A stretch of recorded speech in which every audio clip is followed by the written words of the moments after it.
HHN is a big topic right now, as it is normally this time of year with all the speculation and the amp up for announcements. Whether it's people on Twitter guessing what houses are going to be where, what the icon is, and with insiders saying that an announcement can come as early as this upcoming week. I wanted to talk about a little bit things that might get lost in translation, like who is Dr. Oddfellow and what is the legend?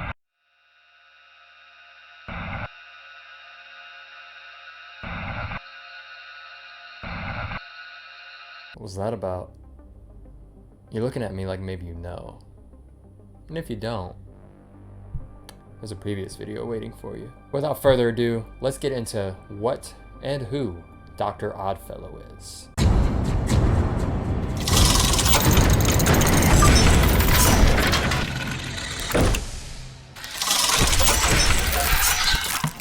Welcome to the Horror Fiends. I am your certified horror dad, Cal Beatty, and today we're talking about Dr. Oddfellow and what he is in Halloween Horror Nights. So I've been going to Horror Nights since HHN 25, and I've studied all the lore and all that kind of stuff, and even Dr. Oddfellow, when I heard him coming up in this year's speculation, I didn't remember who the hell he was. And after realizing he could be the possible icon of this year's event, I had to do some deep dives and brew up some old memories to see who Dr. Oddfellow was. And I wanted to catch everyone who didn't know who he was up to speed, just in case he is the icon. So the basics of who Dr. Oddfellow is he was Jack's nemesis slash boss back in the day before Horror Nights began, in the lore, essentially. Now, he is not a real doctor. His full name is Dr. Rich Oddfellow, not a real doctor, kind of like how Dr. Mary Agana or Bloody Mary was.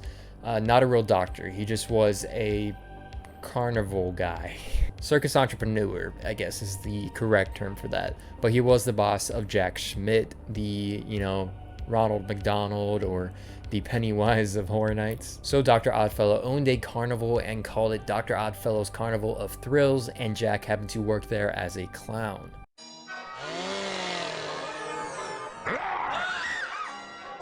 Not afraid of the dark? You don't know Jack.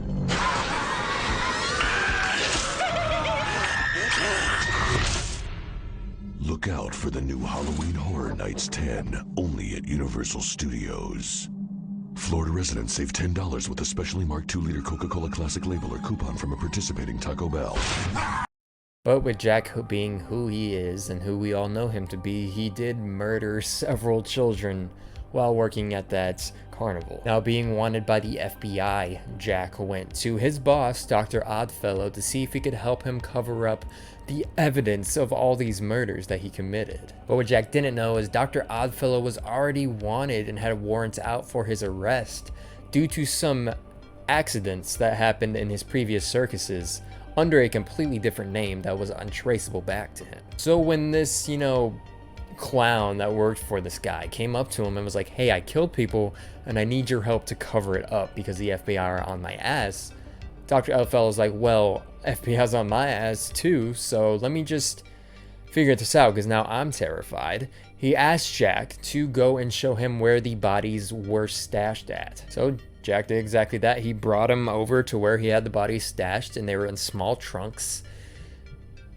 Yeah, where you stash bodies, kind of like, Sweeney Todd or something. And Dr. Oddfellow, I don't think he realized how many kids Jack murdered and was just like, holy fucking shit, let me kill you real quick. Let him cook. So Dr. Oddfellow did murder Jack to cover his own ass. And, fittingly, he strung up Jack's body and the body of the children to, his house of horrors as exhibits to kind of look like props in the exhibit so no one would suspect that they're real bodies. Now, without diving too deep into the lore of Jack, because that would be a whole separate video on its own, we're gonna jump forward to where Jack obviously was reincarnated and where he escaped Shady Brook Rest Home. And when he escaped, he had one thing on his mind, and that was to go and find Dr. Oddfellow so he could take his revenge on him and murder him. So with Jack, failure's not really an option. So we know this, we know Jack's behavior, so that's exactly what he did. He snuck into Dr. Oddfellow's tent and murdered him. He also stole Dr. Oddfellow's cane, which we see Jack having a few times, that kept Dr. Oddfellow alive and in motion for 80 years.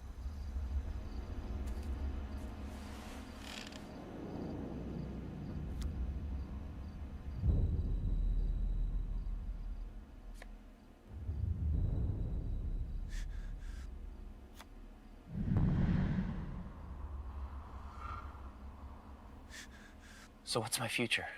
You don't have one.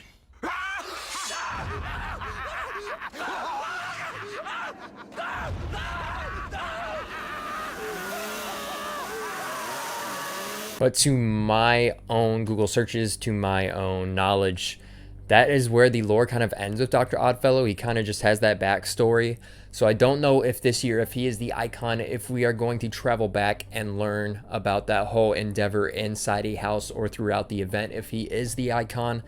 But I do believe we're going to get something with him. I don't know if he's coming back to take revenge back on Jack, or he's reincarnated again by maybe fear or something like that, or just the legend of Horror Nights brought him back.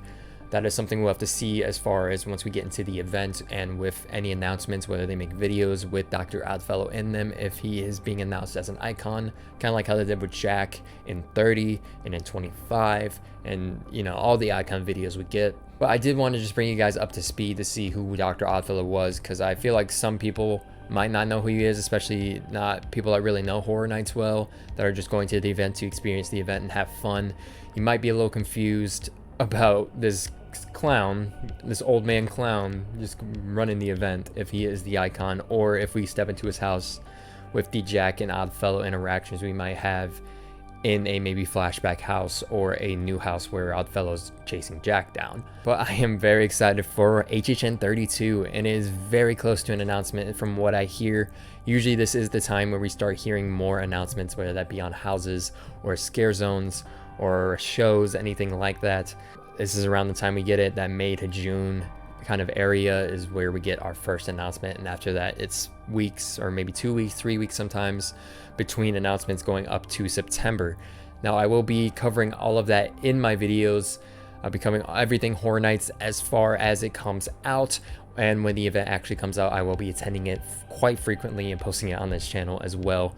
So make sure you guys subscribe and click the bell notification icon if you are very interested in Horror Nights like I am, or if you're just interested in horror, whether that be in media, TV, music, games, anything like that. I cover a lot of that on this channel. I have shorts on the channel, I have long form content on the channel, and if you're a Horror Nights fan, I do have like 3 or 4 videos of Horror Nights already on the channel, with more coming in the near future. If there is an announcement coming this week, I definitely will react to that on this channel as well and dive deep into it and see what Easter eggs I can pinpoint and find out with what the announcement could be. If it's just a house, like an IP, like if it's Last of Us or something like that, there's not much I can really go into. But if it is like an icon announcement with Oddfellow, or if you believe it is Cindy Kane becoming the icon of this year's event, I'm gonna look into that and see what we can find once that announcement video actually comes out. But that is it for me. You can feel free to follow me down on my Instagram, which is always down in the description here. I post horror content, Horror Nights content, and photos of my beautiful wife. So you can feel free to follow me down there. But besides that, I will see you in the fog and also in the morgue.